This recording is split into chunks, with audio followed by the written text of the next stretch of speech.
നെല്ലിക്കുഴി പഞ്ചായത്തിൽ വയോധിക മസ്തിഷ്ക ജ്വരം ബാധിച്ച് മരിച്ച സംഭവത്തിൽ ജനങ്ങൾ ആശങ്കപ്പെടേണ്ട സാഹചര്യമില്ലെന്ന് ആരോഗ്യവകുപ്പ് അധികൃതർ അറിയിച്ചു. രോഗബാധ ഏറ്റു എന്ന് സംശയിക്കപ്പെടുന്ന ജലാശയത്തിലെ വെള്ളം പരിശോധനയ്ക്കായി അയച്ചിട്ടുണ്ട്. തുടർന്നുള്ള ശുചീകരണ പ്രവർത്തനങ്ങൾ നടത്തുന്നത് സംബന്ധിച്ച് പഞ്ചായത്ത് അവലോകന യോഗം വിളിച്ചു ചേർത്തു. ജനസാന്ദ്രത കൂടിയ നെല്ലിക്കുഴി പഞ്ചായത്തിൽ മഴക്കാലജന്യ രോഗങ്ങളായ ഡെങ്കിപ്പനി, ചിക്കൻ ഗുനിയ, മഞ്ഞപ്പിത്തം തുടങ്ങിയ രോഗങ്ങൾക്ക് പുറമെ അമീബിക് മസ്തിഷ്ക ജ്വരം മൂലം വയോധിക മരിച്ച സംഭവം ആളുകൾക്കിടയിൽ കൂടുതൽ ആശങ്കയ്ക്ക് വഴിവച്ചിരിക്കുകയാണ്. ഈ സാഹചര്യത്തിൽ നിലവിൽ നടത്തിവരുന്ന ശുചിത്വ പ്രവർത്തനങ്ങൾക്കും പുറമെ ആശാപ്രവർത്തകർ, കുടുംബശ്രീ അംഗങ്ങൾ എന്നിവരെ വിനിയോഗിച്ചുകൊണ്ട് ജനങ്ങളെ ബോധവൽക്കരിക്കുന്നതിനായുള്ള പ്രവർത്തനങ്ങൾ സംബന്ധിച്ച് അവലോകന യോഗം ചേർന്നു. ഇതിന്റെ ഭാഗമായി രോഗം ബാധിക്കാതിരിക്കാനും ജീവിതശൈലി, വ്യക്തിശുദ്ധി എന്നിവ എങ്ങനെയായിരിക്കണം എന്നതിനെക്കുറിച്ചുമുള്ള ലഘുലേഖ വിതരണവും നടത്തി.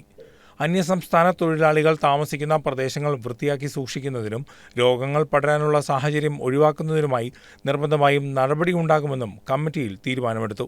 തൃക്കാര്യൂരിൽ മരണപ്പെട്ട സ്ത്രീ രോഗബാധിതയായി എന്ന് സംശയിക്കുന്ന ചെറുതോട്ടിൽ നിന്നും സാമ്പിൾ ശേഖരിച്ച് പരിശോധനയ്ക്ക് അയച്ചിട്ടുണ്ടെന്നും വേണ്ട നടപടികളെല്ലാം സ്വീകരിച്ചിട്ടുള്ളതാണെന്നും ജനങ്ങൾ പരിഭ്രാന്തരാകേണ്ട സാഹചര്യം നിലവിൽ ഇല്ല എന്നും ആരോഗ്യവകുപ്പ് അധികൃതർ അറിയിച്ചു.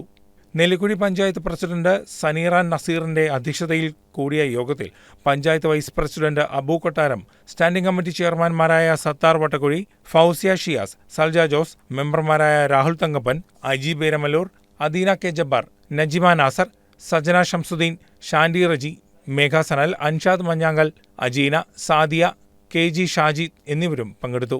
ഒപ്പം ആരോഗ്യവകുപ്പ് അധികൃതരായ doctor Sarin Joy, doctor Saha Varghese, doctor Anju Sukumaran, doctor Anjali M V, health inspector Baiju N A, public health nurse Minimol, junior health ഇൻസ്പെക്ടർമാരായ Ashna C B, Shabna B V Salim, Yuseena Yusuf, junior public health നഴ്സുമാരായ അമ്പിളി പി വി, അനു അഗസ്റ്റിൻ, ഓമന, റോസ്മി, അസ്മാബി എന്നിവരും സന്നിഹിതരായിരുന്നു.